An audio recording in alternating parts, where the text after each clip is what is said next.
Lord, we come here today with a heart to ask you sorry, to forgive us for all the sins that we have done in the past that would hurt us or cause an hindrance for getting close to you.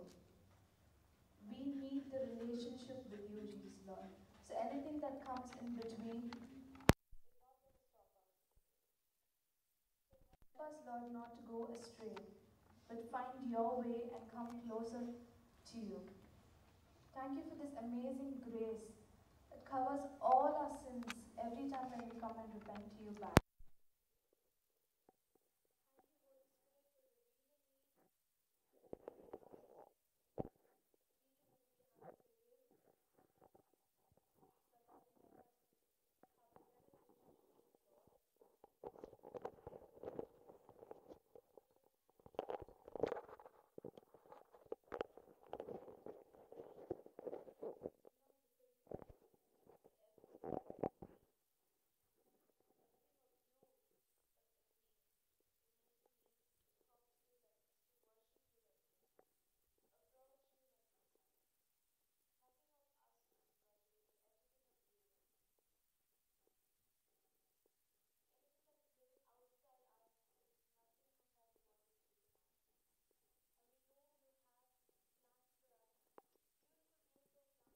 Lord, plans to prosper and not to harm us.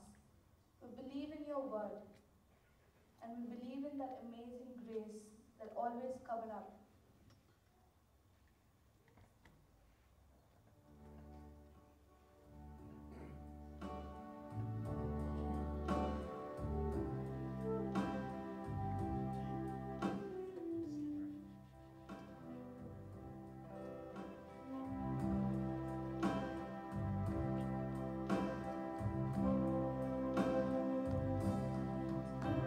Praise, praise,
Sweet Holy Spirit, we need your wisdom.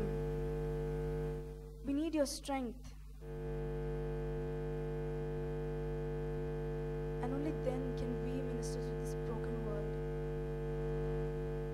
We're nothing without you, Holy Spirit.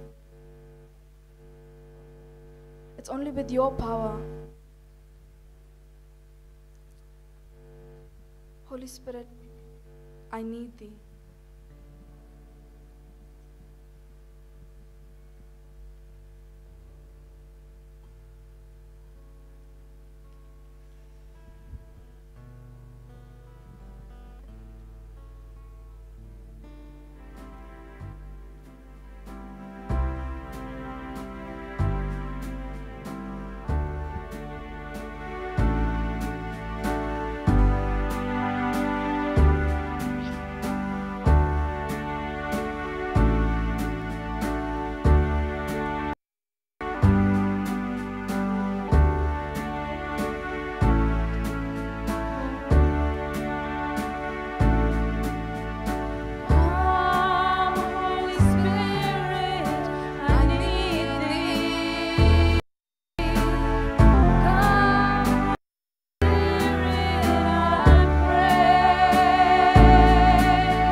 are.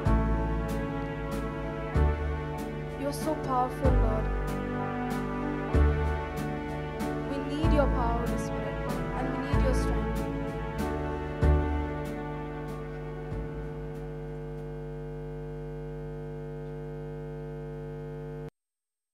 Your word says, Jesus, at the name of Jesus, every knee will bow in heaven and on earth and under the earth, and every tongue will confess that Jesus Christ is Lord, to the glory of God the Father. Your name is so beautiful, Jesus.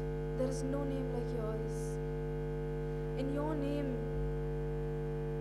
we have power to trample over serpents and raise people back to life. In your name, Lord.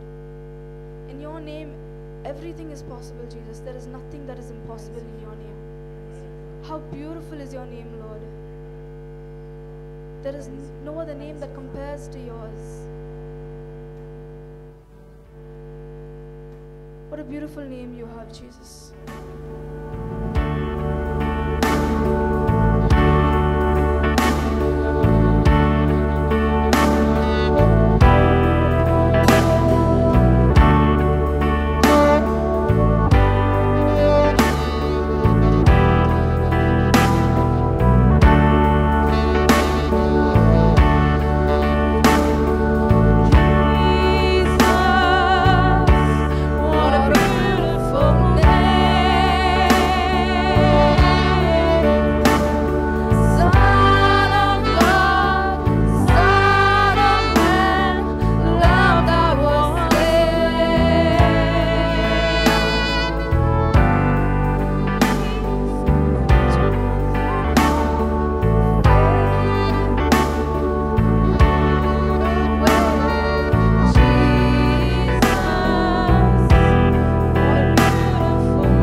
Praise the Lord.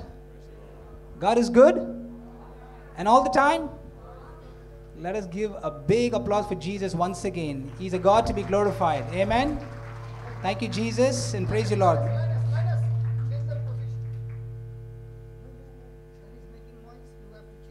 sorry, I didn't realize that. Is that better? Yep. Good evening, everyone, and once again, welcome to this healing and deliverance retreat by Brother Johnson Sequeira. You can take your seats. Thank you. For those of you who may not know Brother Johnson, he's a lay Catholic preacher in the ministry for the past 20 years who travels around the world teaching the truth of the Word of God, healing and delivering people in Jesus' name. He's approved by the Catholic Archdiocese of Bangalore to preach the Word of God around the world. His ministry, JCILM, which stands for Jesus Christ His Lord Ministry, is based in Goa, India, with branches around the world. This retreat center in Goa caters to up to over 1,500 every month.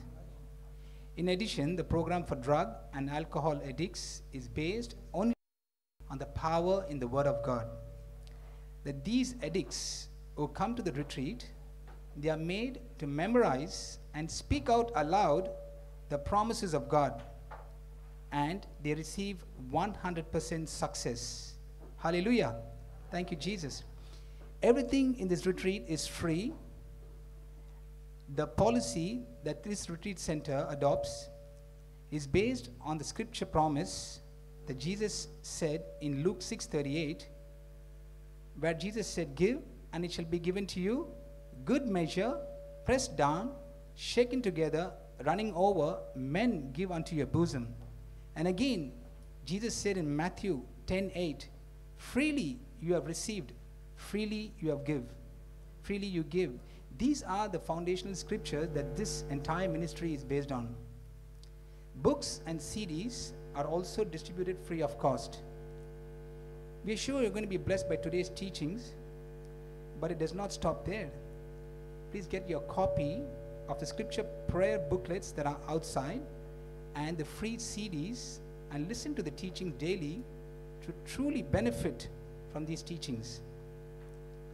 This meeting is video recorded, photographed, and possibly live streamed. If you have any concerns, please speak to one of the team members.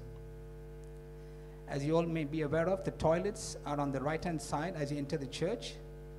It's also important that we leave the premises by 10 p.m.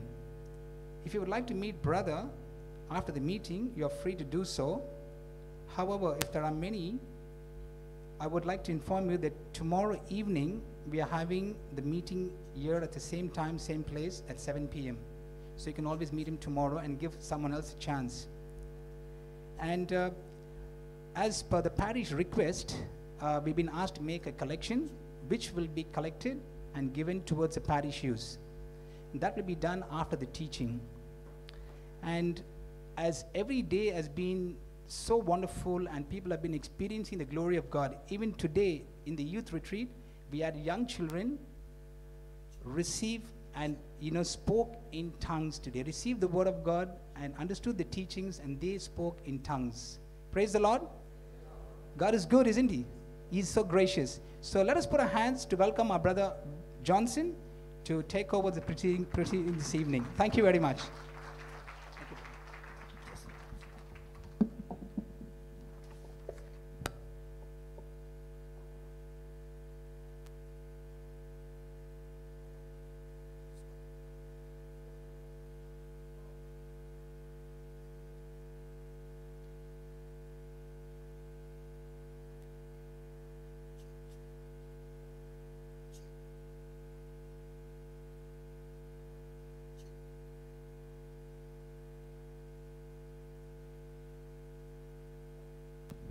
Check.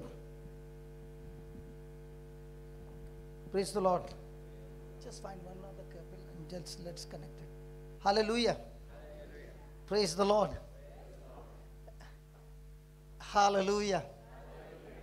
Thank you, Jesus. Can we just close our eyes for a moment? Loving Father, we thank you that our life is full of surprises, full of different issues, full of trials, full of negative things coming against us. And in all this, O Lord, you teach us your ways. Because Jesus, you said, you are the way, the truth, and the life. And it is only when we understand your way, your truth, we experience your life. So this evening, as we are gathered here, O Lord, show us your way, your truth, that we experience this life in abundance. Lord, there are so many people who are sick, physically sick, mentally sick, sick in relationship, sick in finances, sickness all around. So this evening we ask you for your medicine. We need your medicine. And show us, O Lord, through the scriptures, your medicine for every kind of sickness that we go through. So that as we use your medicine, we all will experience health in every area of our life. So here we are in your presence, Lord. Teach us, demonstrate to us, and we also know, Lord, whatever you teach, you also confirm the word with accompanying signs and wonders. So Holy Spirit, have your way in our midst. Bring that change and transformation in our life. In the glorious name of Jesus we pray. Amen. Hallelujah. Thank you, Jesus. Thank you, Jesus. Praise the Lord. So let's go to Proverbs chapter 4, verse 20.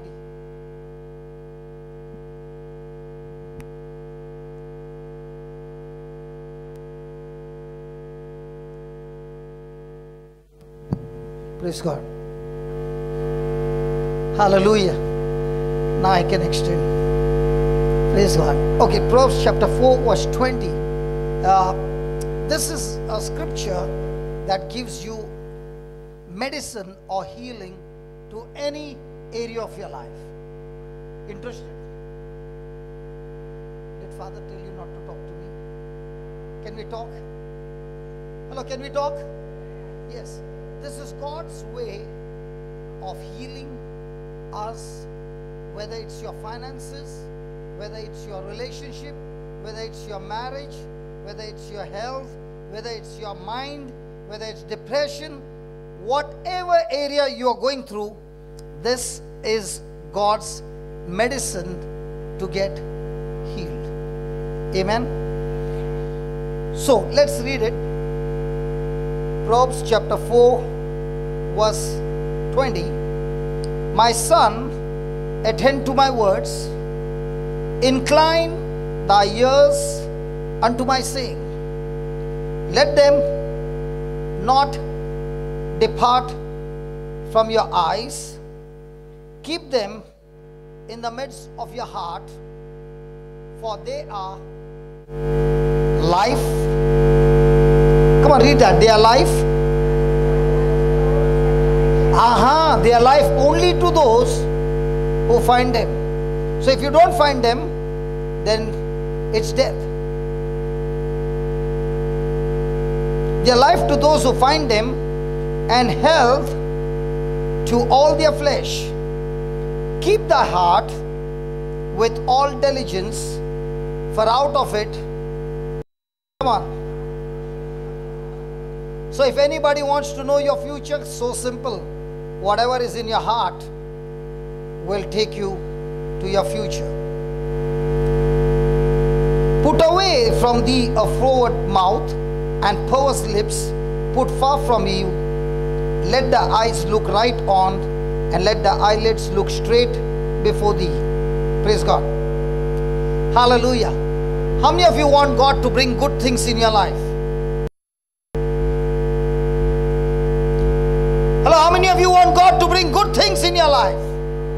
Okay, all of us. Okay, let's ask God. God, Are you the one who is going to bring good things in our life? So let's settle once and for all some things before we go and get into the word. Matthew 12:35. Matthew 12:35.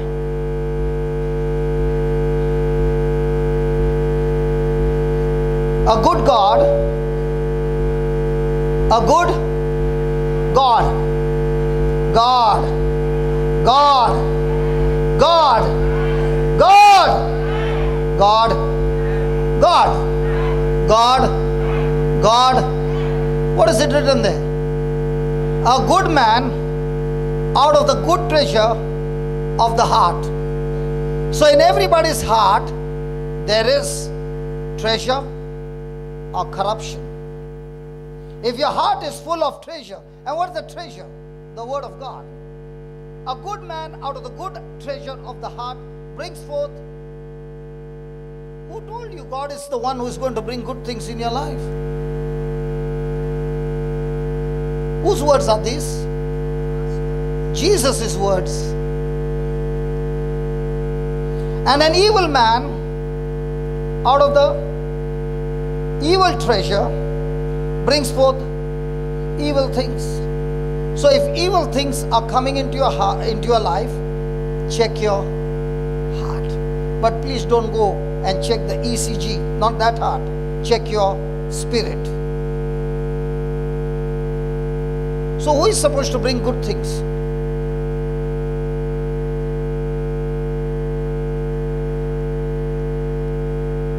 So is God supposed to bring good things, or we are supposed to bring good things?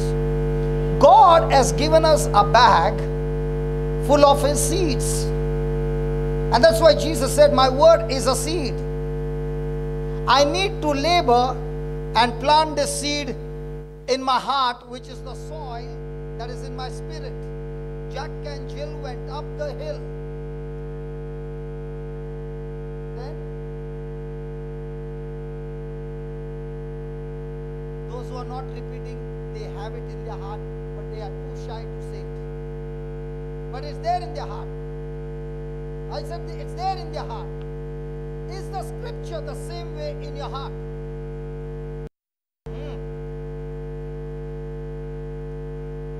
Because what's in the heart can be recalled, reproduced, meditated on over and over again without opening the Bible. And that's what happened to Jesus. When Satan came to tempt him, Jesus said, hold on, devil, let me go and bring the book of the law.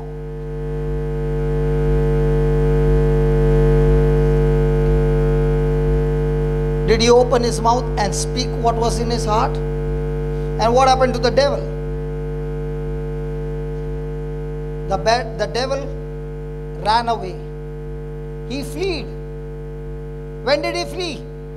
When Jesus opened his mouth and spoke the word out of his heart. Hallelujah. I just came from somebody's house, and that's why I decided to speak on this word.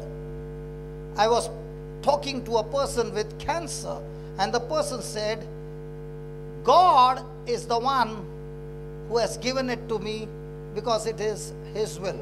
So I said, who is he? So she said, this is my husband. I said, do you want your husband to have cancer? She said, never. So I said, your heart is better than God's heart. Because you don't want your husband to have cancer, but God's heart wants you to have cancer. Amazing. And I said to her, see, listen, if you have got that kind of an attitude that God is the one who gave you that sickness, then you will never fight against sickness. Because anyway, God gave it to you. And what is amazing is, God gave sickness, and Jesus is going and casting out sickness. That means Jesus is going against the Father's will. Oh yeah. The Father gives, the Son goes and destroys it. How come they both are together? Does it make sense? Hello? So let's take John 10:10. Yeah, you want to say something? Okay. Yeah. John 10:10. Come on, read it, please. The thief comes to steal, kill, and destroy. I have come that you may have life and that you may have it more abundantly.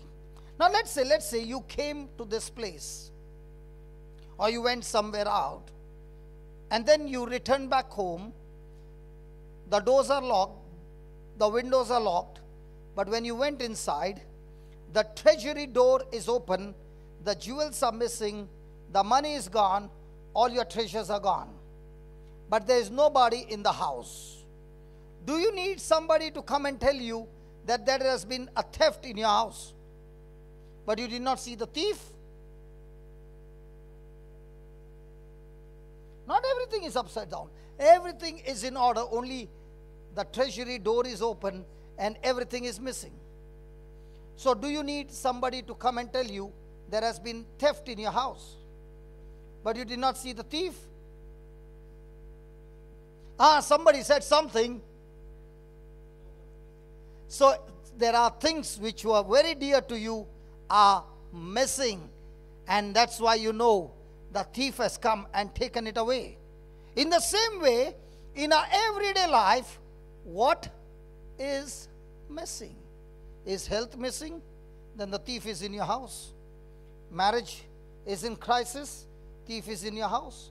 Stressed out, thief is in your house. Financial crisis, thief is in your house. But the problem is, this thief we cannot see, but is there and eating up your stuff.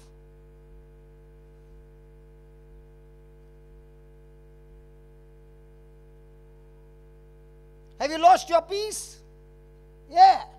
Why? Because the thief has stolen the things that God has given you. Hallelujah. Hallelujah. And Jesus said, I've come to give you life. So are everybody going to experience this life that Jesus came to give us? We just celebrated Easter, the resurrection of Jesus. Do we live by the resurrection power of Jesus? When Jesus rose from the dead, he did not rise up the way he was on Good Friday. On Easter Sunday, when he got up and got risen, after his resurrection, he said, all power and authority in heaven and on earth has been handed over to me. Why? Because he beat the devil on the cross. What Adam had lost in the Garden of Eden, Jesus, by fighting the battle on the cross, won it for you and me. He reversed what Adam lost in the Garden of Eden.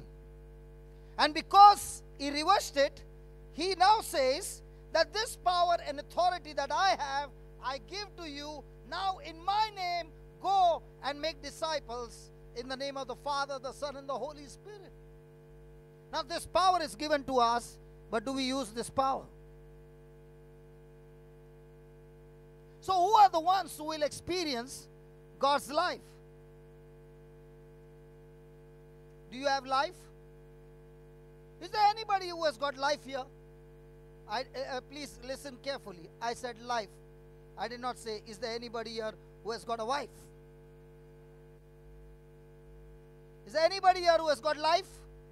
So what is life?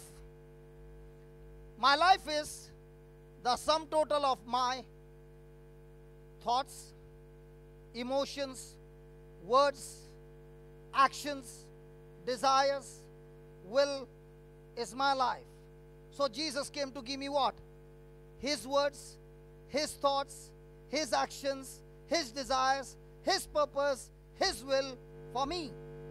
So when I, with my own choice, put to death what is mine and take his word, take his thoughts, take his feelings, take his action, take his purpose, then now I am enjoying life of God in abundance.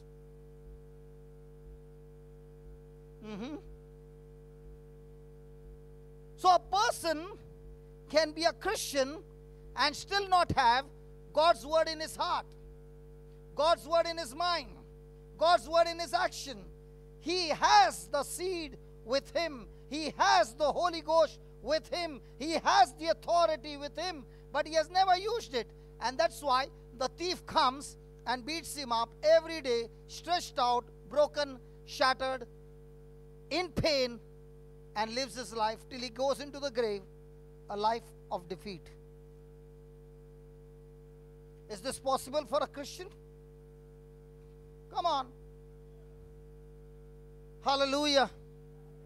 Hallelujah. So let's go to Proverbs 4:20, where God is saying about good health and life to those who find them. The first thing he says, my child,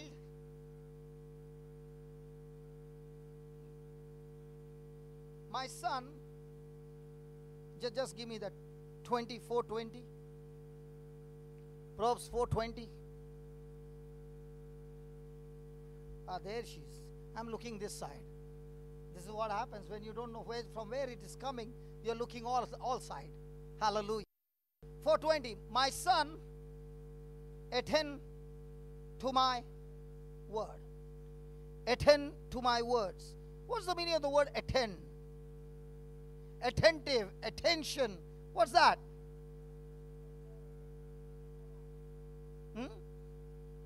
Focus, something more. Okay, I'll give you a hint. Do they say in English, the nurse attends to the patient? Where's doctor? Doctor, where are you? Why do they say the nurse attends to the patient, whereas we people stay with the patient the whole day and the whole night? When your loved one is in the hospital, do we spend the whole day? But they will never say, you attend. They will always say, the nurse attends. And she comes only for 2 minutes, 3 minutes, but she gets the word, she's attending to the patient. And what about us? The whole day sacrifice. Doctor, talk to me.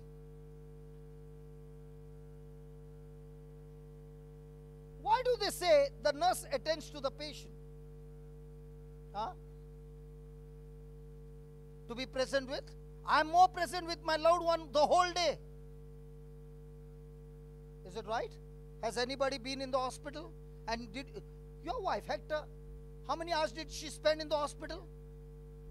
Day and night. Days. Huh?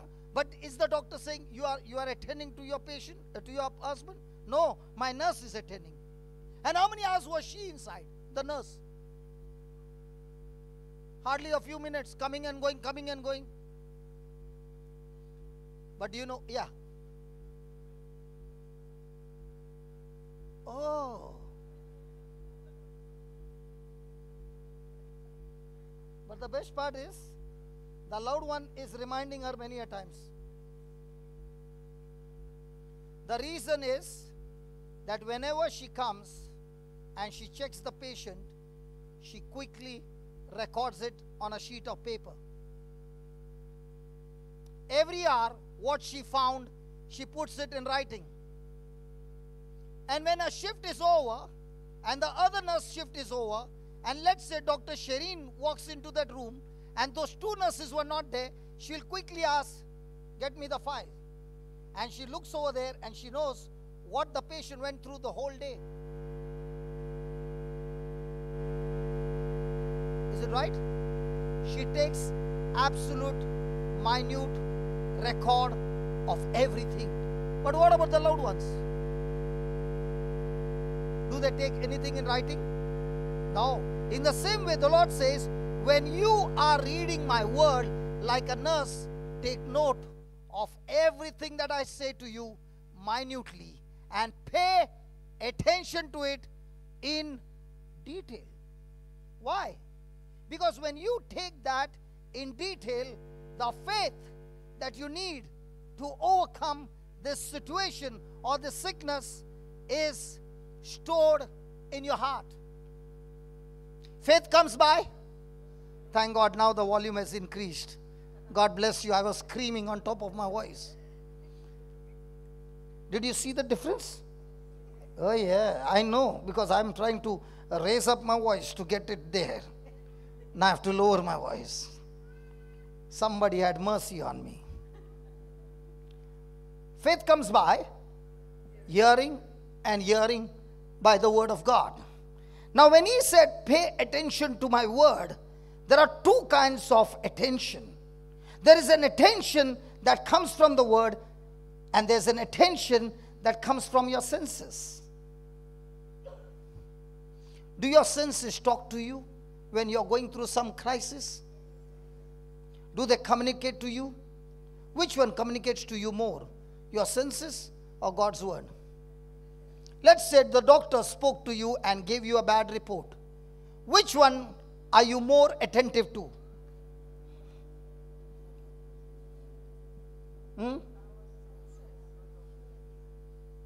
I'm not talking humanly. You are no longer a human now. That's what we learned in the morning. We are no longer human.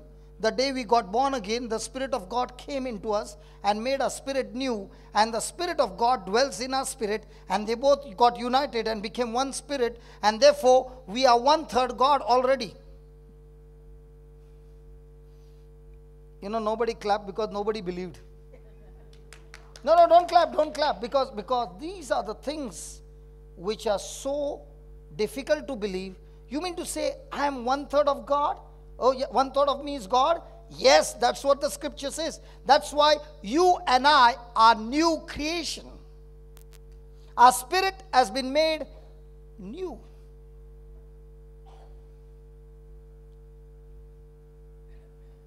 And it is so difficult to believe that 1/3 of me is God, because we understand God through our senses. And Jesus said, true worshippers will understand God only through their spirit and truth. If you are a worshipper, you don't worship God with your senses. You don't worship God with your feelings. You worship God with the word of God. And that's what happened to Jesus in the Garden of Gethsemane. His emotions were beating him and telling him, turn your back to God. And he was saying, God, Father, I'm going to do what you want, not what my feelings want. And that's the challenge for every person seated here, that we got to go through this challenge of emotions versus the word of God. And the people who make decisions based on emotions, they are the ones who always experience the most low, miserable life. That's why the Lord says, my ways are not your ways, my thoughts are not your thoughts, they are higher than the heavens. Means what? What he speaks in his word is not what the world speaks. They are opposite. And we as humans, as she said, always want to take the easy path. Always want to take the comfortable path. And that's why Jesus said, the ones who want to follow me should pass through the narrow gate, not the broad gate. Which one would be easy, the broad gate or the narrow gate?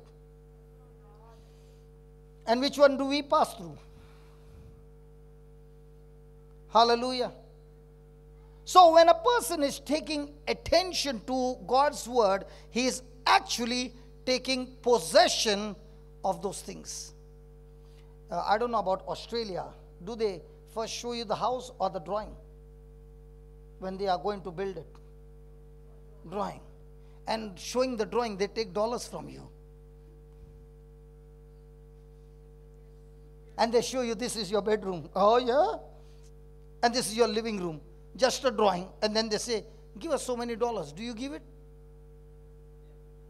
Hello, did they show you the real house?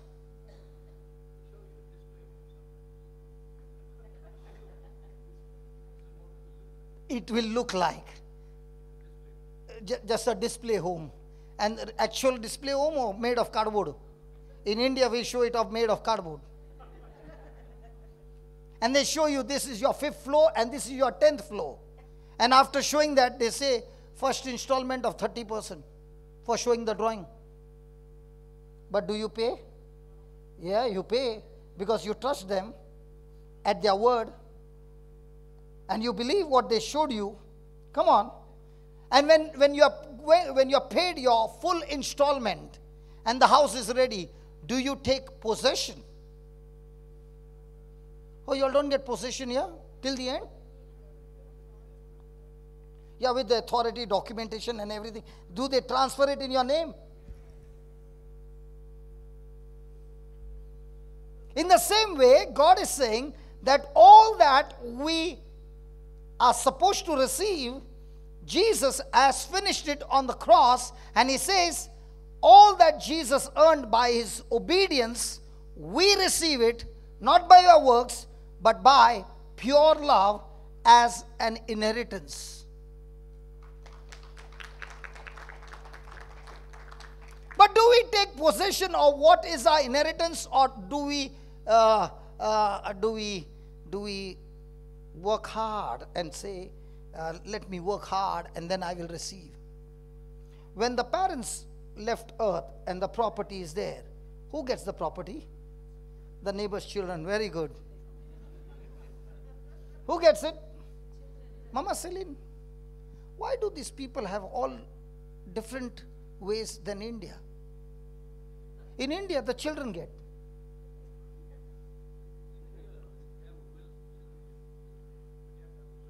That's exactly what is that. The word of God is the will of my Father. And after getting the will, do you have to go to the documents and get it transferred? Do you go through every detail? Yeah. Now, in the same way, when you read the Bible, do you say that's my inheritance, and you pay complete attention and take possession of it in your mind? But when the doctor gives you a bad report, do you take possession of it? You take so much of possession that you go and consult Mr. Google to extra consultation. And that fellow gives you more dangerous details. And by now, you are possessed with all kind of fear. Either fear will possess you, or the word of God will possess you. When the word of God possesses you, you have built your faith, you are downloading your inheritance. Praise God. But somebody will surely possess you. Because it is a system. Whatever gets your attention will master you. What did I say? Gets your attention will master you. If the word of God gets your attention, the word of God will master you. If the doctor's report gets your attention too long, it will master you. So what are we doing every day? Paying attention to God's word? Or paying attention to the pain, symptoms, and all other things? Hallelujah. Hallelujah. So how is the devil going to stop you from getting the word possession in your life? All he has to do is use your reasoning.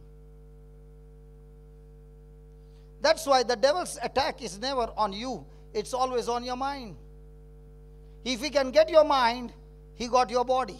Why?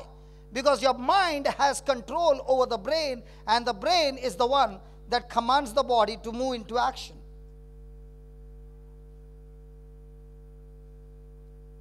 So what does the devil need? He needs only to get into your thought life and get you over there, attack your thought life, use your senses and get your attention on those things. Now you are already on the journey of destruction. Hallelujah. Now my question to you is, somebody might be sitting here and saying, brother, what you're talking, I understand. I am going through this. Can I reverse it? Oh yeah, you can. Surely reverse it. Has anybody ever had a dog? I'm not talking the Chinese one, the real one. The Chinese dog looks to be real, and then you operate with the remote and then it'll bark. No, no, not that one. The real one. Do you give him a name? Does the dog have to learn English? Hey, the dog got his own language.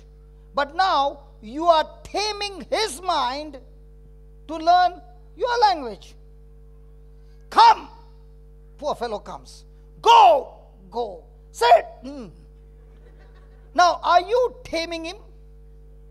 So, you know to tame his mind and say, come on, shake hand.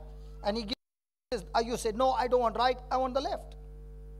At the airport, are there dogs? Are they tamed? So, who tamed them?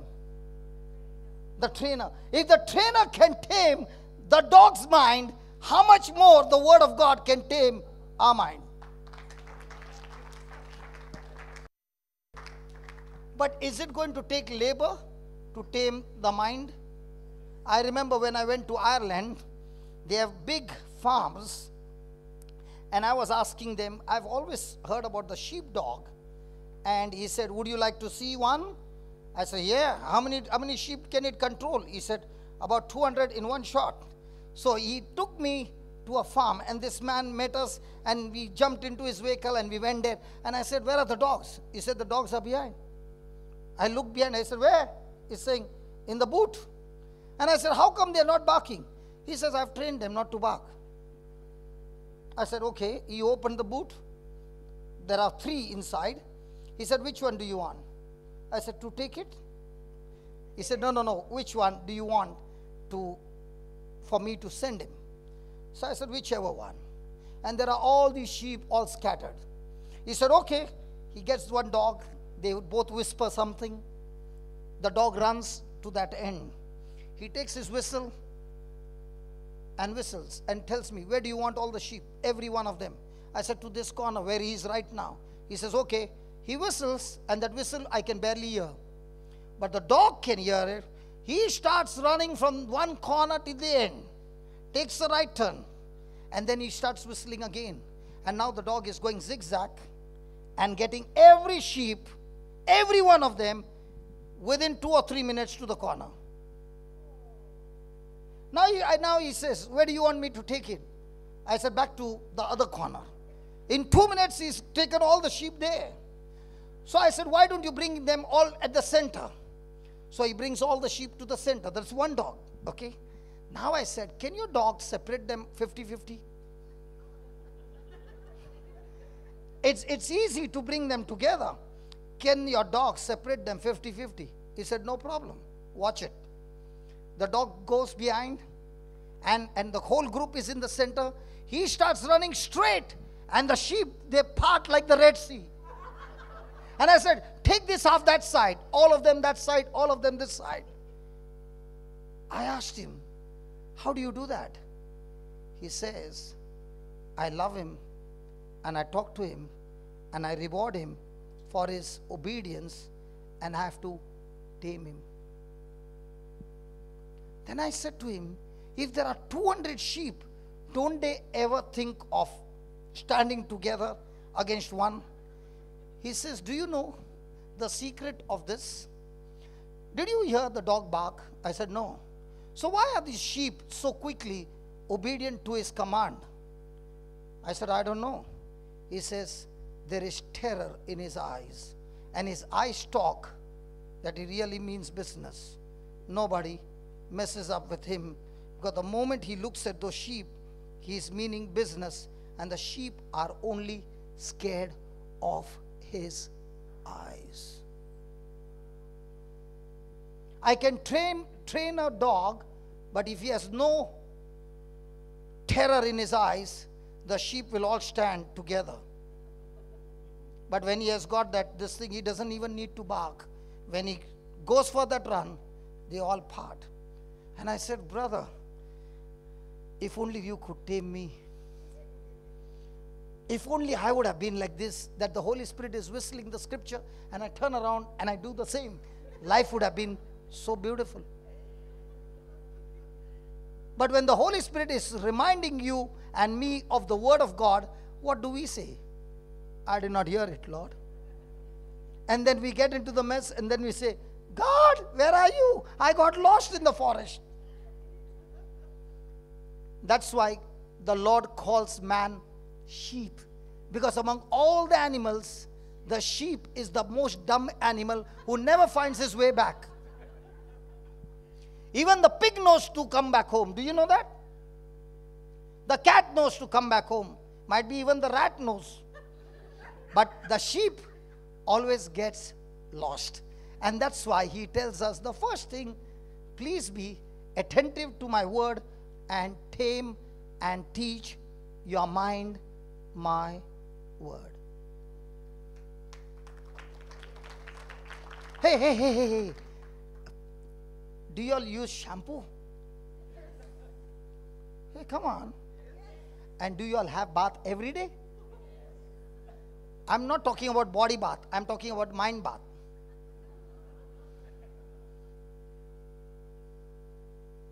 The mind bath is the person who takes the word and scrubs his mind so much that it teaches his mind to obey God's word, to agree to God's word. And a person who has every day mind bath, the person's life is absolutely different. The wife can go inside, have hot bath and have a nice shampoo, and when she comes she can smell good, and the husband can say, you smell so good.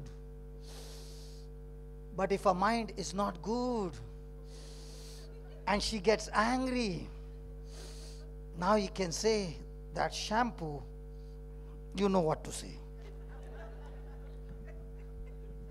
So which one is more important?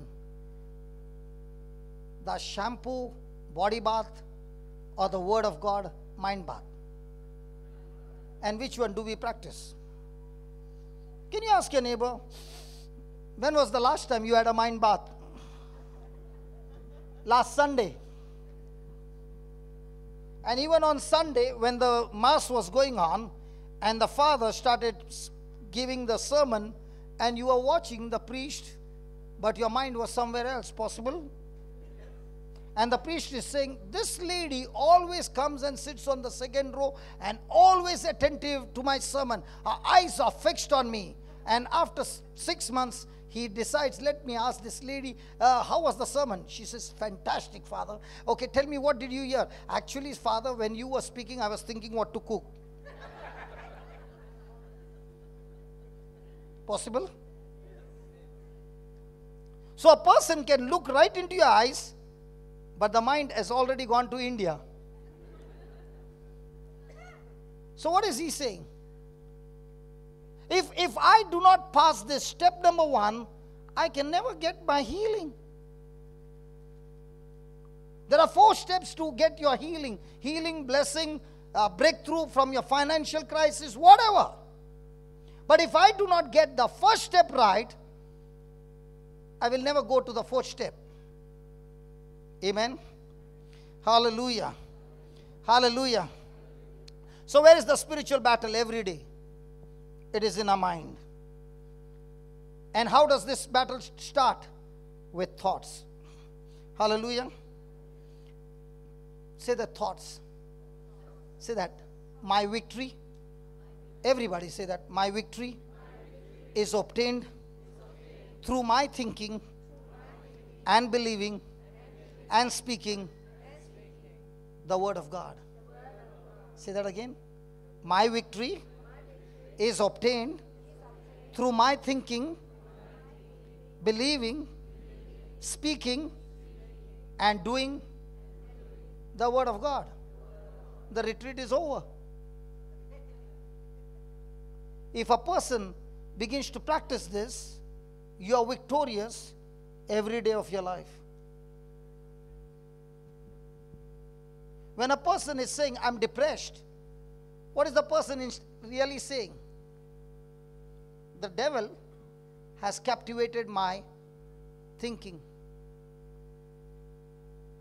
I'm trying my best to change my thinking, but it's not happening. I'm stuck to that, what is troubling me.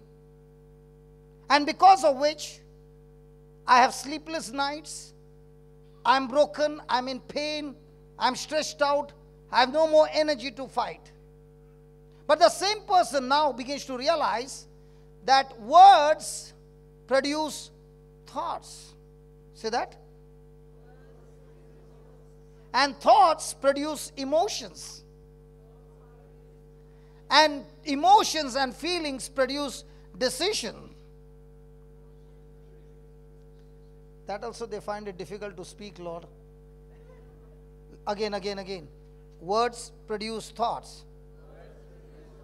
Thoughts produce feelings or emotions.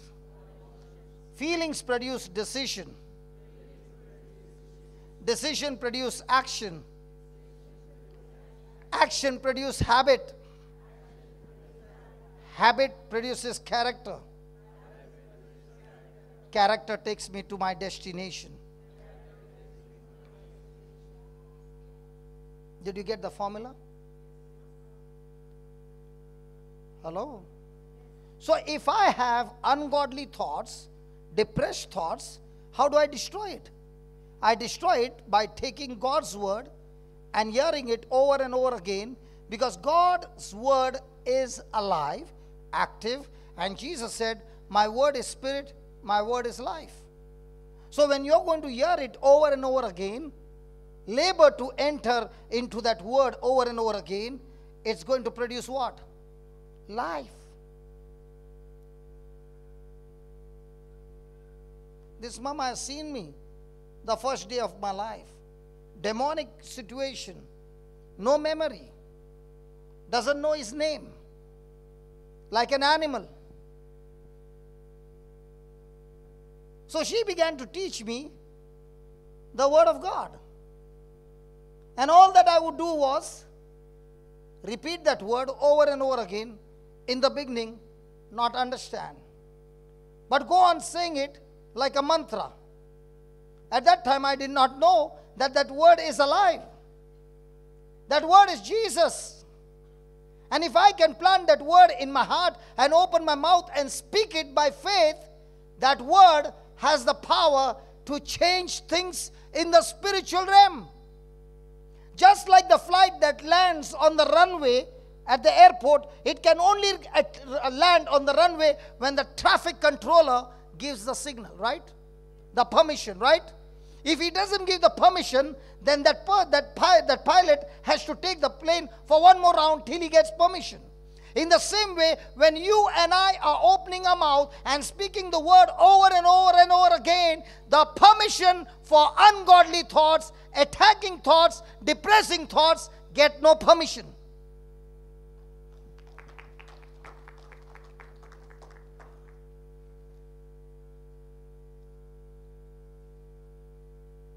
Can we have a demonstration? What I said just now? Okay, let's have a demo. I want you to concentrate and think in your mind of counting 1 to 100 in your mind when I tell you to count without opening your mouth.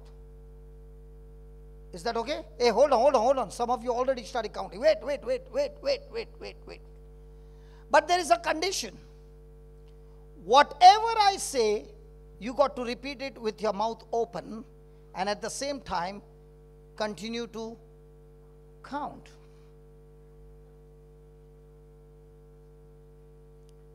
Wait, Baba, don't count so soon.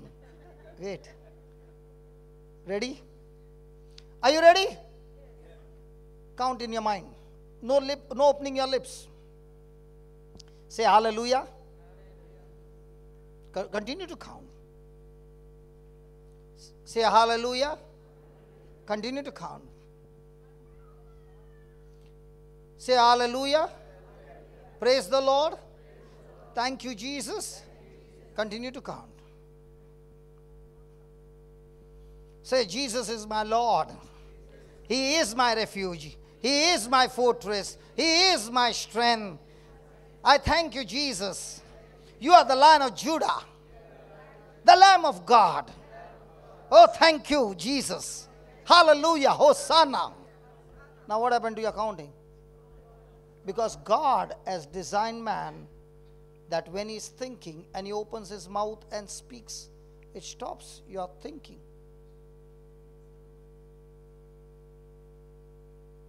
Never ever fight thoughts with thoughts. You will be beaten up. But you fight thoughts with the word of God, you will captivate that thought.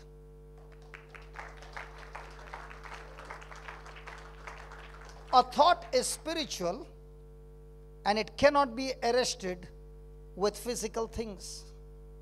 You need a spiritual handcuff or a net. When a person opens his mouth and speaks the word and keeps on speaking the word till he is able to arrest and bring every thought into captivity.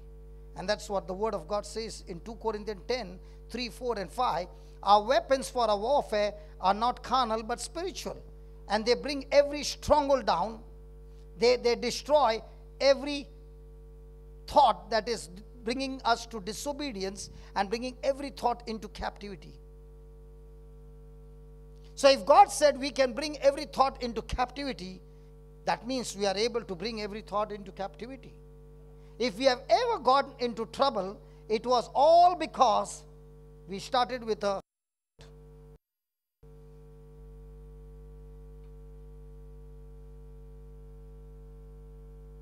hello? If anybody has ever committed a sin, it all started with a thought. If anybody has made a wrong decision in life, it always started with a thought. And you might be thinking, I'm only thinking, I'm not doing. Oh yeah? That thinking is like a woman just getting pregnant. And once the conception has taken place, that thought can take you on a journey and get you into action. And that's when sin is activated. And that brings death and destruction in a person's life. The devil understands the game, and that's why he keeps giving you thoughts. And when he gives you thought, and you know that that thought is ungodly, do I attack the thought or am I passive? If I'm passive, the thought begins to multiply and multiply and multiply and stress you down because he's beating you in your mind and you never opened your mouth. It's like you are in a boxing match and he hammers you and you're still not opening your mouth. Do you know why we lose the match? How many of you want to win the match? Never get into the ring. Now somebody will say, if I don't get into the ring, how do I win? There is something called as WWF Tag Team Championship. Have you ever seen that? WWF, they give a tag. Australia, no wrestling. In a WWF wrestling match, there are partners. One will be outside, one will be inside. The opponent will be inside. And now they fight. If I want my partner to come in, I have to go and give him a tag. Are you following? Then he will come in and I will go out. So let Jesus get into the ring and you stay outside the ring. And what do you do outside the ring? Go on speaking the scriptures. Jesus is hammering the devil on your behalf. Oh my God, do you understand? Hey, do you understand what I'm talking about? But the problem is, instead of you allowing Jesus to be inside, you are inside the ring and saying, Jesus, you stand outside. So what is depression? Depression means that person has told Jesus, stand outside, I'm going in. Has anybody been in the ring? Hello. And how do you know that somebody got into the ring? The volume increases.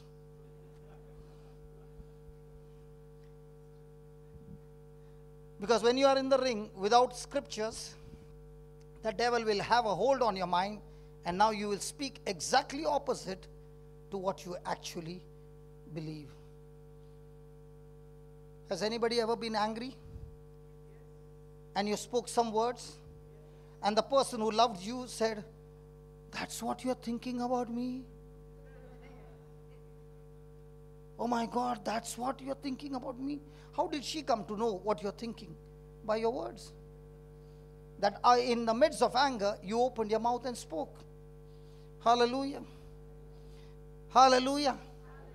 So in our Christian life, are we supposed to teach our mind and tame our mind to receive what Jesus has finished on the cross? Yes. Yes. Let me show you some things. Give me. I'm still on pay attention to God's word. And I'm not in a hurry. You know why? Because I'm coming here tomorrow as well. Am I coming here tomorrow? Because I don't want to just finish this topic. I want to go so deep so that you understand how important it is to pay attention to God's word.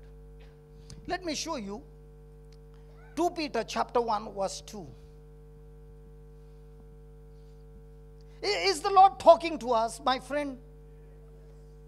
So are you the person who is supposed to bring good things? Yeah. But remember, you can only bring good things if it's good treasure in your heart.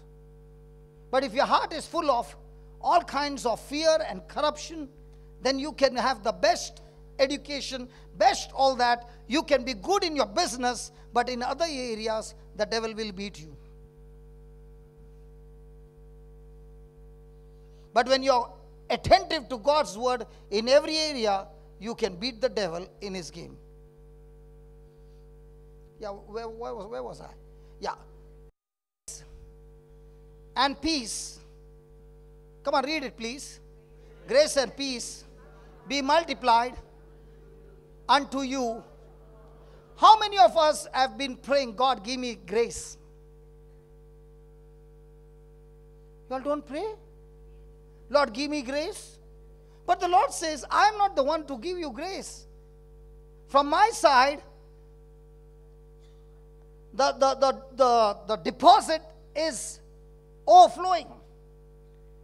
But you got to receive grace, and the way to receive grace is through the knowledge.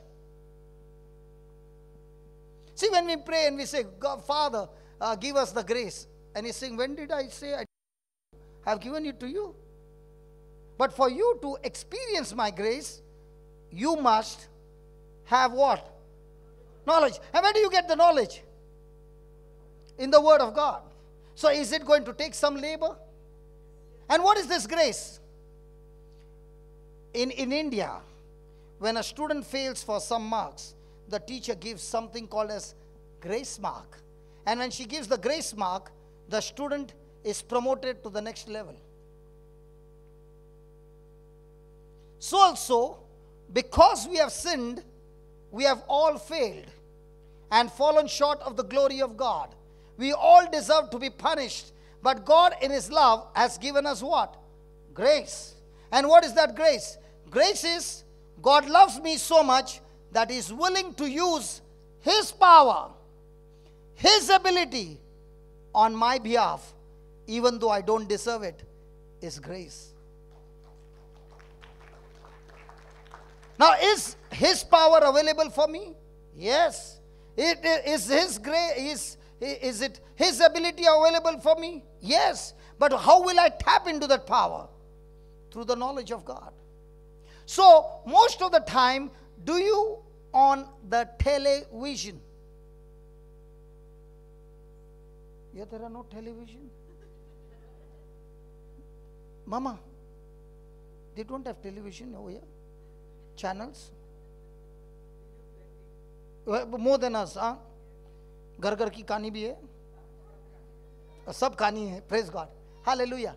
So when a person is watching the television, the world is talking about the world's vision for you. And when you open the Bible, God is talking about His vision for you.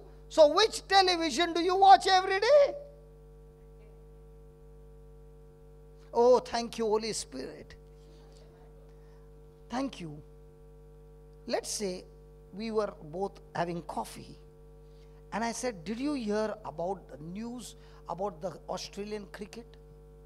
Yeah, I heard it once. Now, you also heard it. Now, will we have discussion at the coffee table? Tell brother. Talk, talk, talk. Yes, yes. Steve. No, I'm not asking who. But will we have discussion? Why? Because when I heard it first time on the TV, it attracted me. And I got my attention on it. Now, what I've got attention, I want to know more, and we will discuss for 1 hour. Now, I opened the television called the Bible, and I see you are also having Bible. Do we also discuss what I read and you read? Are you getting? Are you understanding what I'm saying?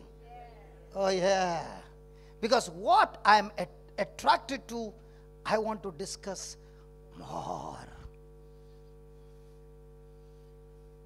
Hallelujah. So if I'm discussing more and more of God's ways, God's word, truths, what am I receiving? More and more grace. So now has God's grace promised me that He is going to work on my behalf? Yeah. Because I deserve it? Not at all.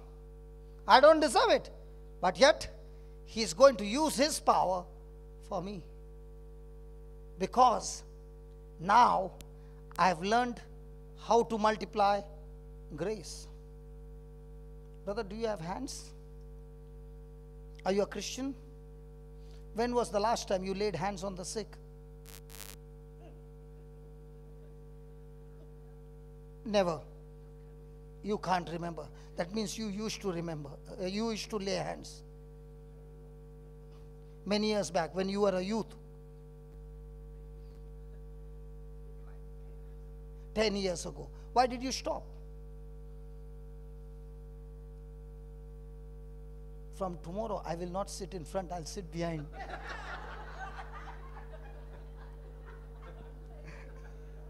Hallelujah. Okay. Listen. We are not here to judge or condemn. Now, if a person understands what I'm asking a question, Jesus says, all those who believe in me, these signs will follow them. In my name, they shall lay hands on the sick, and they will surely die.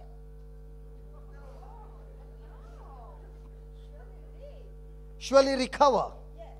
So, is that the grace of God? Yes. I did not know that this is there. But when I read it and somebody showed me and explained to me, now have I received grace? Yes. Now, after having the grace, which is the power of God, if I don't go and exercise, will that grace ever be used? Let me show you. We'll come back here, Baba. Give me 2 Corinthians 15:10. We'll come back.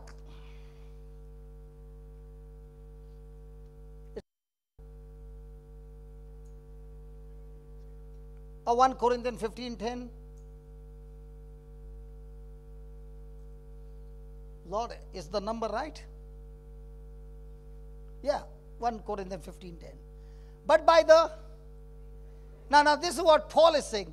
But by the grace of God, I am what I am. In other words, he's saying, not by my works, not by my prayers, but by believing in the scriptures, I, Paul, who was once upon a time a persecutor, a murderer, now, by the grace of God, I am an apostle of Christ.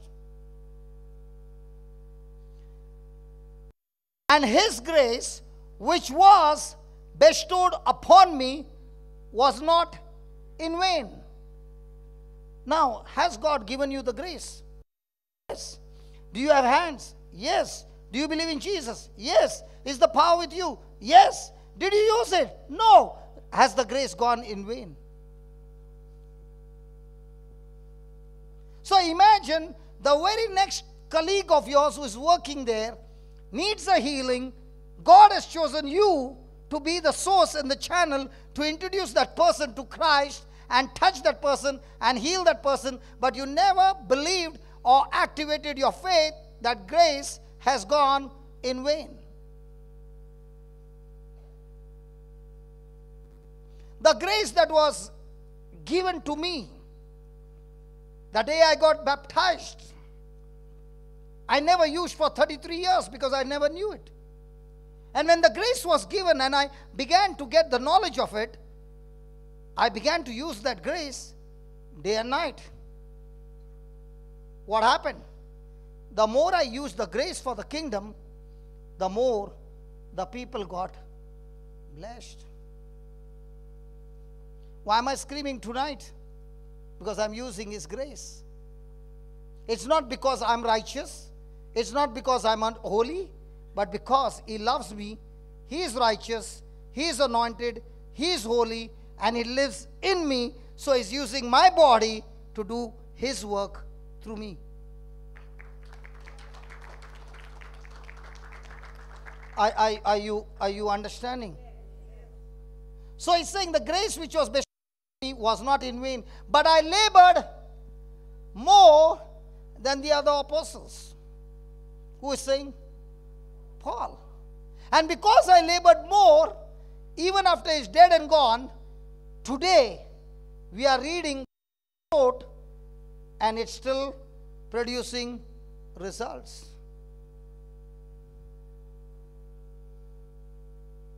So the more and more I hear the word, the more and more I understand the word, the more and more I study the word, the more and more I get the knowledge of Jesus, the more and more the grace of God that tells me I can now inherit those things that Jesus has earned for me on the cross.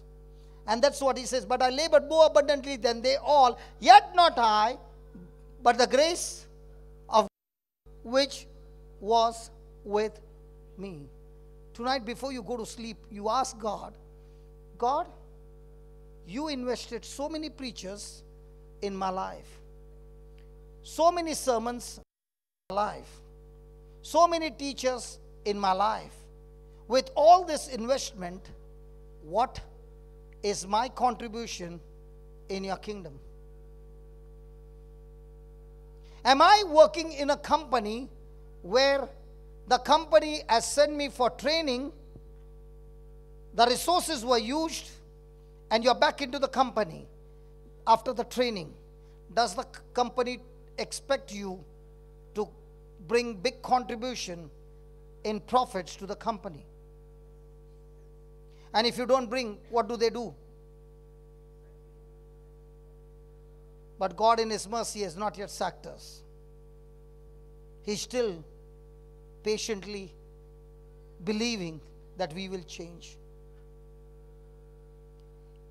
Imagine for that grace that we don't use, and imagine for those people whose future is locked up in us.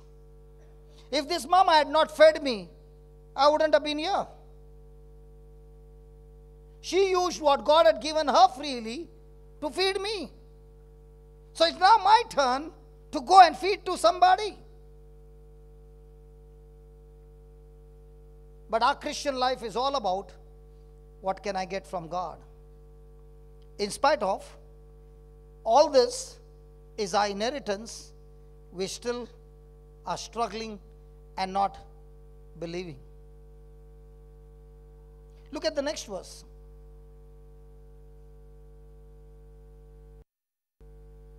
No. 2 Peter 1 verse 3. Sorry. Please read that. According as His divine power. What is that divine power? Grace. Do I? No. But even though I don't deserve it, grace has given unto us what? My question to you is simple. Supposing, my brother, your dad or you took a big lump sum money and put it in your son's account. After a week, you needed the money. So you went to the same bank and said, I want to withdraw only 10% of all that I deposited. Will they give you the money? It was your money.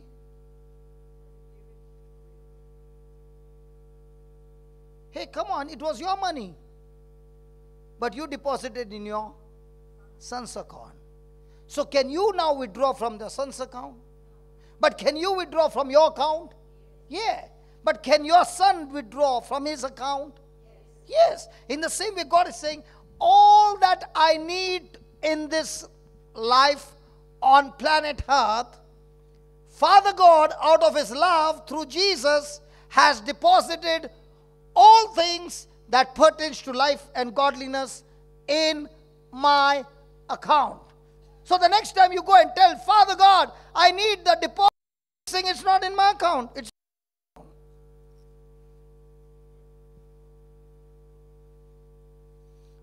oh my God, they are not even excited, Lord. Hey, in whose account it is? See, many a times people ask me, brother, I don't understand. The CDs, the books and everything is free, and they already announced there's no collection, there's no love offering. Why do you do that? This scripture says, everything I need in this life to live a godly life and to do what God has called me for, it has been deposited. It has been deposited. Hello, it has been deposited. And if it is deposited in my account, all I need to do is to learn how to withdraw from my account.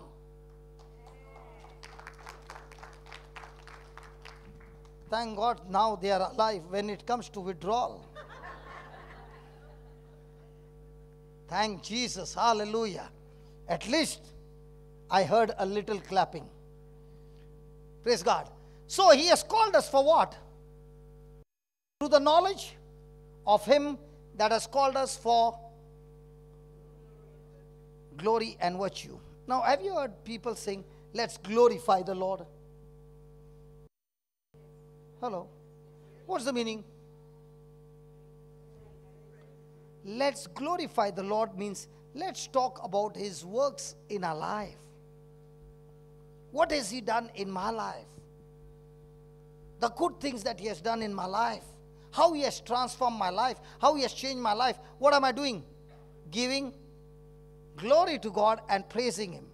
Have you ever heard people all the time talking about problem?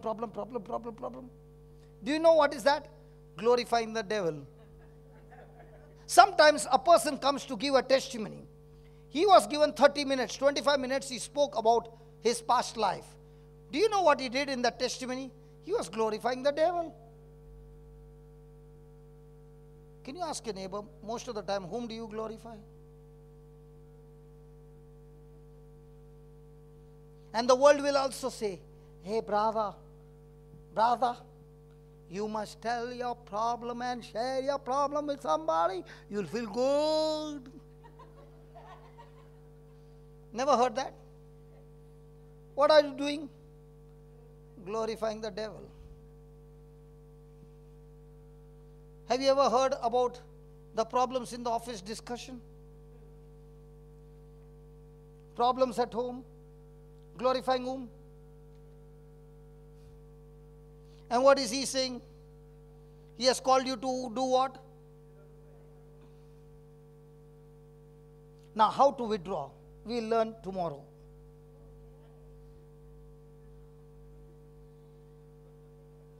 Shall we learn tomorrow how to withdraw? Tomorrow or now? Hey, tomorrow or now? I knew it. Withdrawing now. Okay. Give me verse 4. Whereby are did you see everything that God is talking about is in the past tense?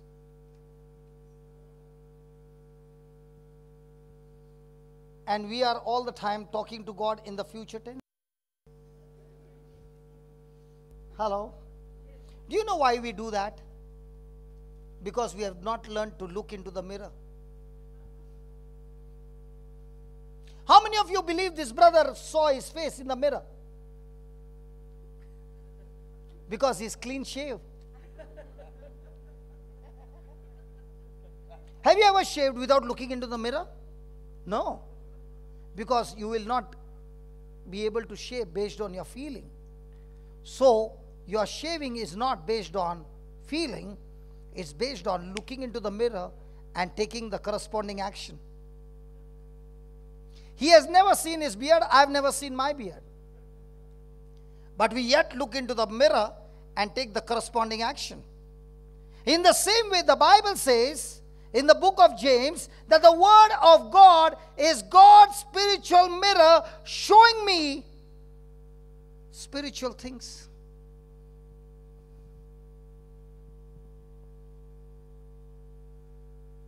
So which mirror am I used to see? Mirror that I can see with this eye, or mirror that I can see with the eyes through the Bible? The natural eye says you are broke, your finances are in crisis, your marriage is in crisis, your children are in crisis, everything is in crisis. That's what your natural mirror is saying. But the spiritual mirror is talking about what Jesus has done for you on the cross. And that's why he's saying he has given us exceeding great and precious promises. Do you need a checkbook to withdraw money? Yeah. Do you need an ATM card? Come on. Do you need a withdrawal slip? Can you go and withdraw cash orally? It's your cash. Will the bank give you? You have to have a document. And even when you put the card, does it ask for a PIN number? And then you put how much money you want? And what does the machine say?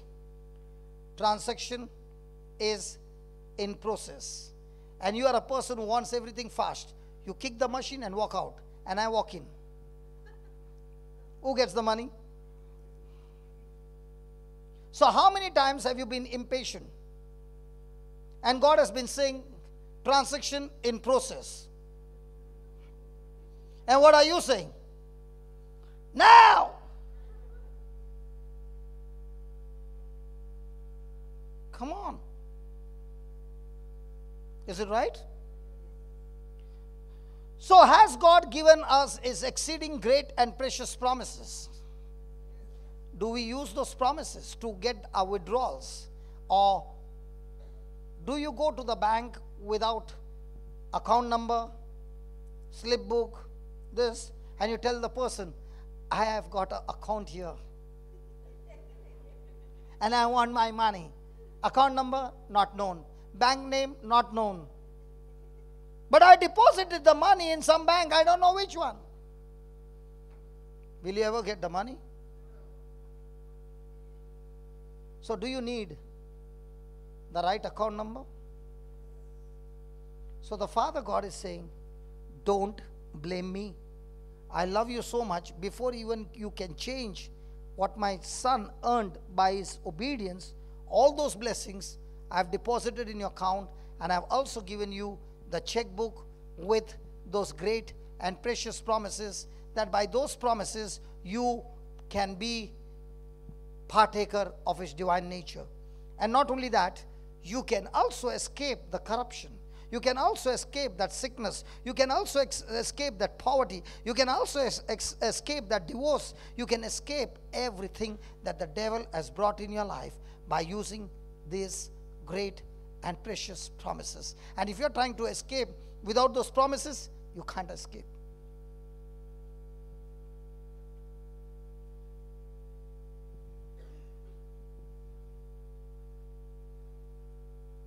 Is it going to take labor? Oh yeah. But is it going to bring result? 100% guaranteed.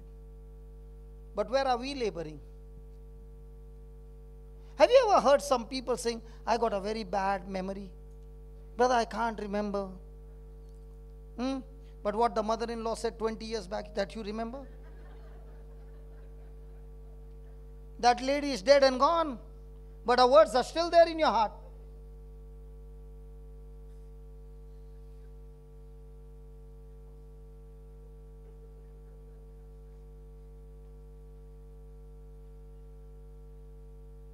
Who told you you got a weak memory? When it comes to somebody to pay you dollars, you remember everything. When it is coming inside, we got a good memory. When it is going out,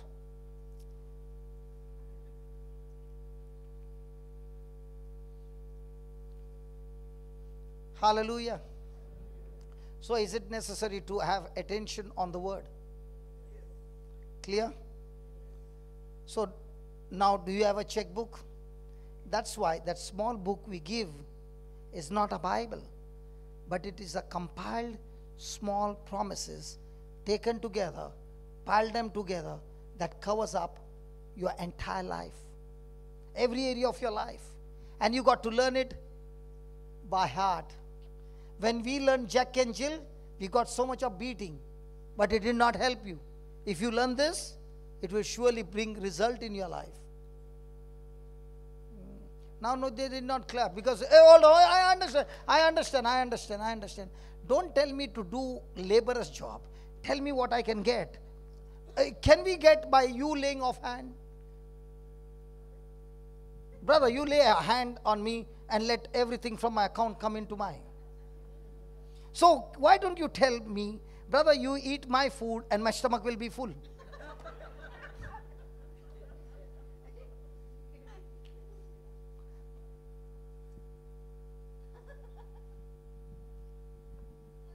Hello? Can we change? See, if we have got this tonight, a retreat where God is showing us our mistakes, not to condemn us, but to teach us. When I was saved, I did not get such kind of teachings. So I had to learn by getting beaten up, come back home crying and asking God, can you tell me what happened? How is it happening? My future is in your hand. My future is in your hand. He said, no, son, your future I've given in your hand. And I've given you the tools. I've given you the authority. I've given you the power. I've given you my name. I've given you my seed. I've given you everything. Now take that recipe and cook it and have your own meal. And when I learned that, I was excited and I said, Lord, Christian life is amazing. It's a game of skill. And the coach, Jesus, is always there to teach us, because this coach has never lost a match. And once you are in serious business and every day studying the word, I tell you, your life is not only changing, you are a threat to the devil now. I can say without a doubt in my life, millions of people's life has changed through my one decision to follow Christ. Imagine the potential that God has put in us. Each one. But we have not been tapping into His power.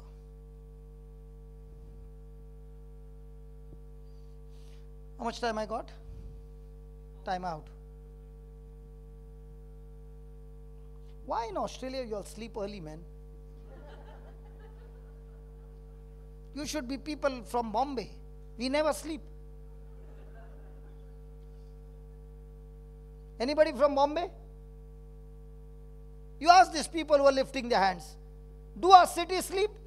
Never. You want whatever you want at night, it's available. 24 hours 7. Even shopping 24 hours 7. Hallelujah. So if my mind is not attentive, what will the devil do? He'll get our mind wandering. A wandering mind is a mind where the devil makes use of it. Let me show you. How many of you want your prayers to be answered? And how many of you have seen your prayers did not get answered and you were frustrated? Okay? And you were saying, God, why are you not answering my prayer? And that lady comes, she just walked in 2 months back, all her prayers are answered. And I'm praying from 10 years, nothing is answered. It's total partiality, God. So let me show you. James chapter 1, verse 5. Hey, hold on. Can you at least smile now for 1 minute? You know how you are looking? Am I giving you good news or a bad news? But the way you are looking at me.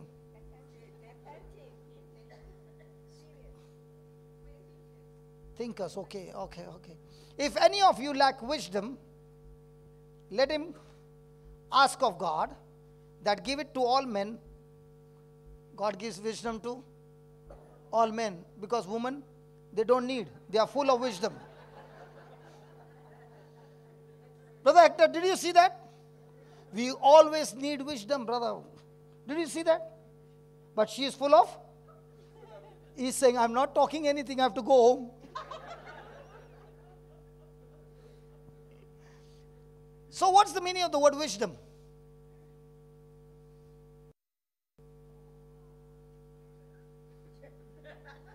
I'm still not stopping. What is wisdom?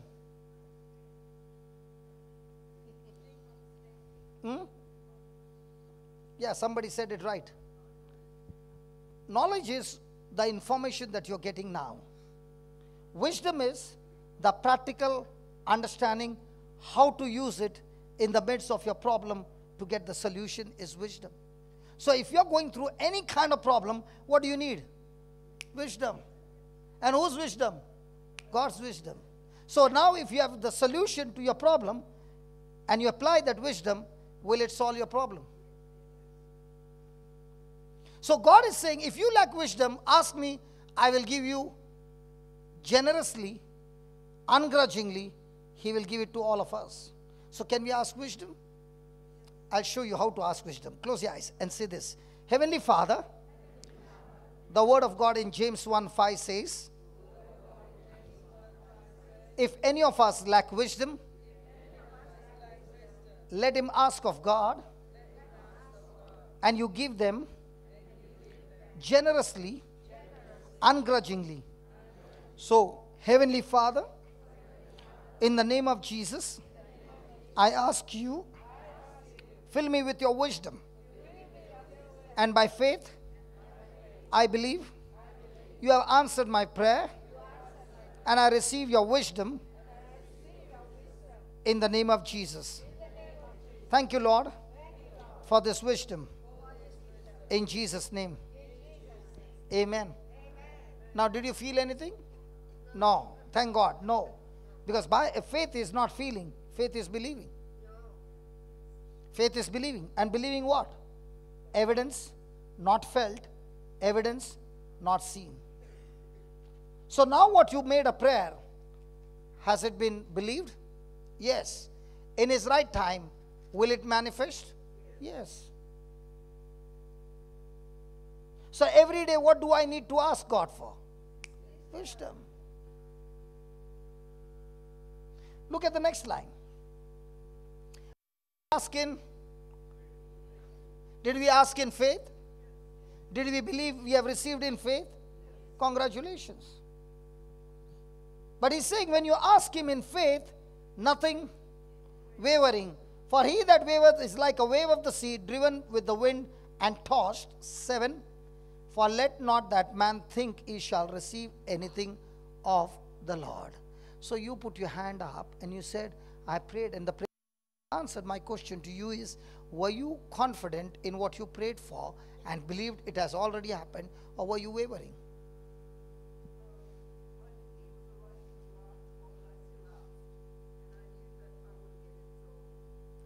So you already knew you would not get it. And the Bible says, as you think in your heart, so shall it be. Yeah. So if your thinking was wrong, it ended up wrong. So who planted that seed? Not the devil. The devil has no chance. It is you who planted the seed. The devil can only give you suggestion. You know, the devil has only one power, to tell us a lie. The devil cannot come and touch a Christian, but he can give you a suggestion. He can give you a lie and make you believe it's the truth. That's where it ends up with unbelief. The word of God gives you the truth. That's where the word of God destroys unbelief.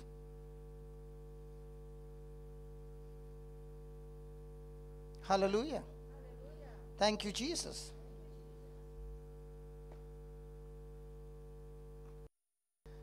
A double-minded man. Have you ever prayed with anxiety and worry? So is that wavering? And what did the Lord say? If a person is asking anything in faith, it will be done. But if he is wavering, then let that man not think that he'll get anything from the Lord. Brother, why are you teaching all this? Why don't you pray that God will answer my prayer? I'm not going to play on your emotions and give you a lie. I would rather tell you the truth. This is how it is.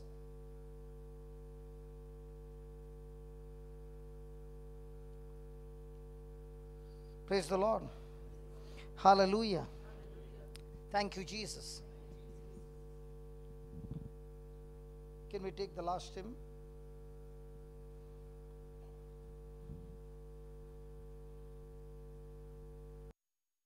If there are any person who needs healing, there was no time now, but I'll meet you outside, and I don't want you to go back home the same. I and my team members will be help you to renew your mind and teach you and get you healed.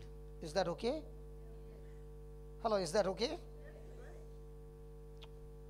So let's all stand and worship the Lord.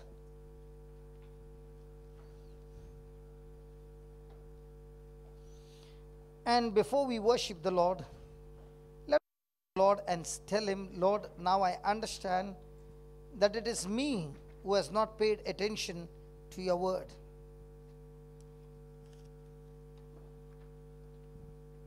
Now I understand, Lord, whatever has been set in my mind decides my future. If today my future has come to a stage that is painful, it is because my heart is full of negative things. My mind is unstable. My mind is wavering. Oh, Father God, thank you for teaching me that I have to learn to get this mind stable. I got to learn to get my mind set on your word. The more and more I'm anxious, I'm worried, I show with my own action that I do not believe you.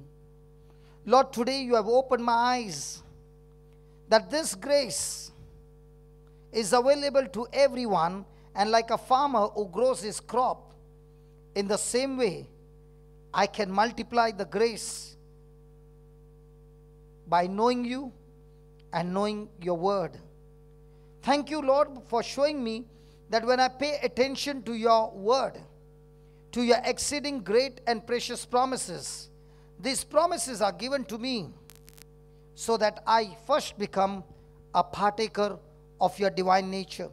This promises me that I will become more and more like you.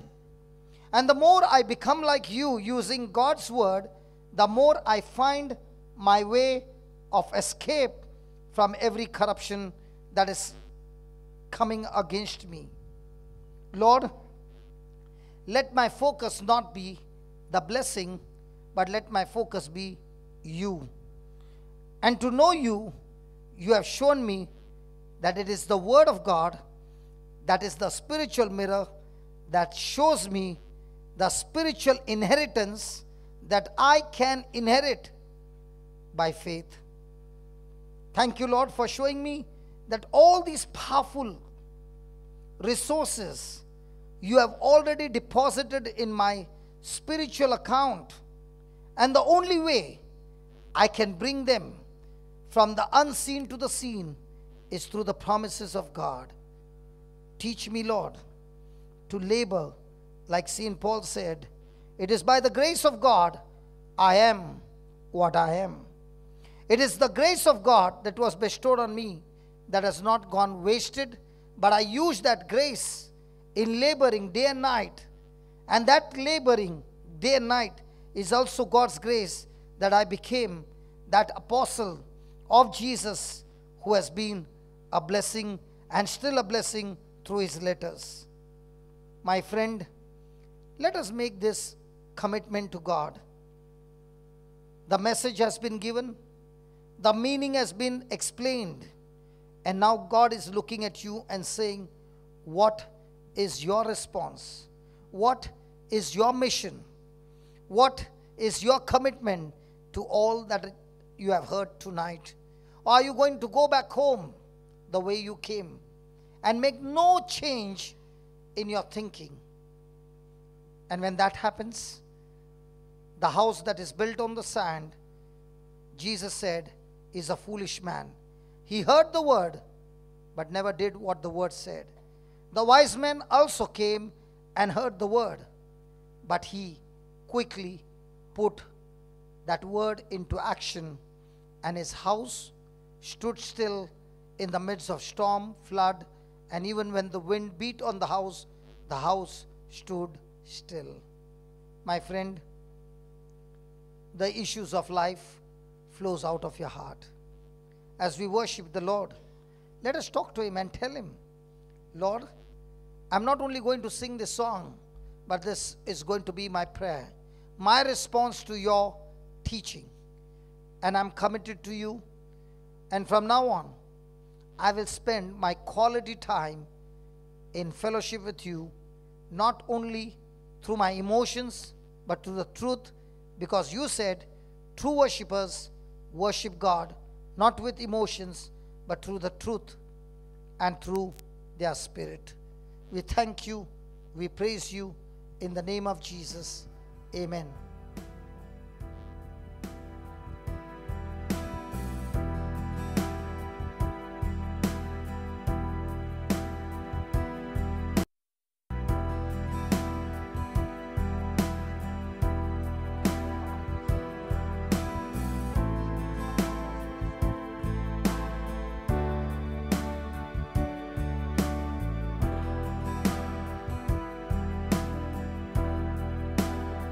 All the mics are on. Check hallelujah.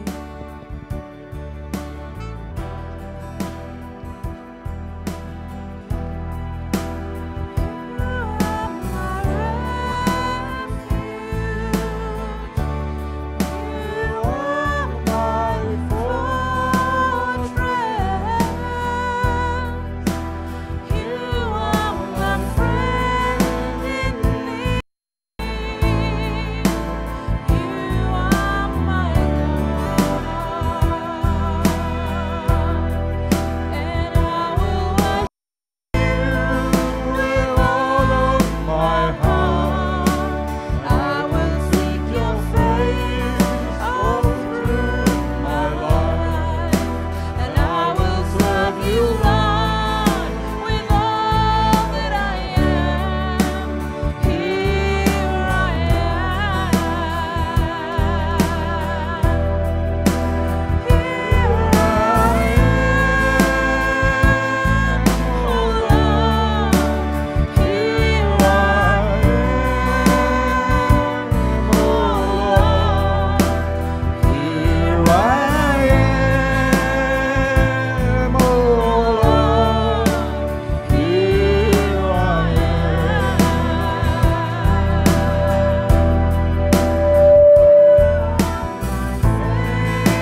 pay attention to your word.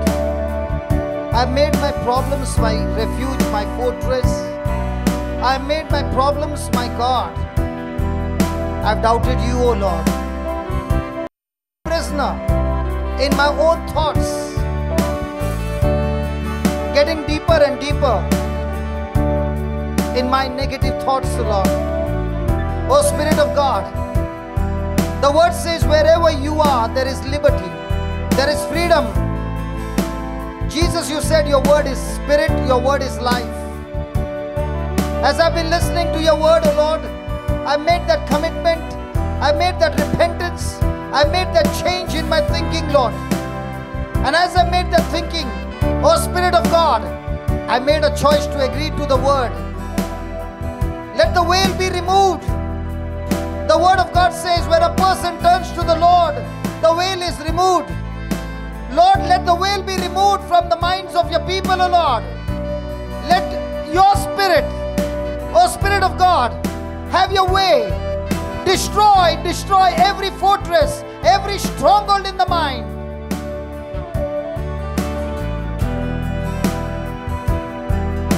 In the name of Jesus, my friend, receive your freedom. Freedom from depression, freedom from suicidal tendencies, freedom from sickness and disease. The Spirit of God brings life. And right now, as you have heard the word and you have committed yourself to agree to God's word, the Spirit of God is working in you. The Spirit of God is setting you free. The Spirit of God is working miracles in your life. Talk to the Lord and tell Him, Lord, I need you, Lord, and I worship you, and I agree to your word. I believe, Lord, by faith that you have set me free. The same Spirit of God is changing our lives from glory to glory. As we look into the mirror, the word of God, we are being transformed. We are being transformed. We are watching the mirror with unveiled mind. The Spirit of God is changing our lives. My friend, this is the time of your miracle. This is the time of your miracle. This is the time of your miracle. Talk to the Lord and tell Him, yes, Lord, I believe and I receive. I receive my miracle now. Tonight, I'm walking out of this place a totally changed and transformed person. I believe your word, O Lord, and your word is spirit and life, and your word is working right now in my heart, because you said, Lord, a good man with a good treasure in his heart brings forth good things. From now on, I feed my heart with the word, with the word, with the word, with the word. My heart filled with the word, my heart filled with the word, destroying every corruption in my mind, destroying everything that is coming to me, Lord. You are my refuge. You are my fortress. You are my God. In you I trust. Your word in Psalms 91 says, when a person says these things, you take him and reveal to him your secrets. You cover him with your feathers. You deliver him from the snares of the fowler. Lord, I believe right now, each and every one of us are being set free. Receive. It's not your feeling, it's your believing. It's your believing the truth. The Lord has said and promised us that He is the God who delivers us from every trap of the devil. He is the God who covers us under His wings. He is the God who protects us. 1,000 may fall beside you, 10,000 all around you, but no evil shall befall you, because you have made the Lord your refuge, your fortress, your God, and you trust in your God. My friend, no matter what you see right now, see with your eyes, looking into the spiritual mirror, what God has promised you. All this time, you have been believing, your eyes showing you the natural things. It's time now to change and renew our mind and start looking at the unseen things that God has promised you. He is your shepherd. He is your comfort. He is your healer. He is a friend in need. You are my shepherd.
Lord, here I am. Like when you called up Abraham, here I am. You called out Samuel and he said, here I am. Lord, here we are. You calling out our name. Jesus, you are my good shepherd. I am your sheep. Teach me, Lord, to hear your voice and follow you. Help me, Lord, to be attentive to your word so that I always hear your voice and follow you. Thank you, Lord.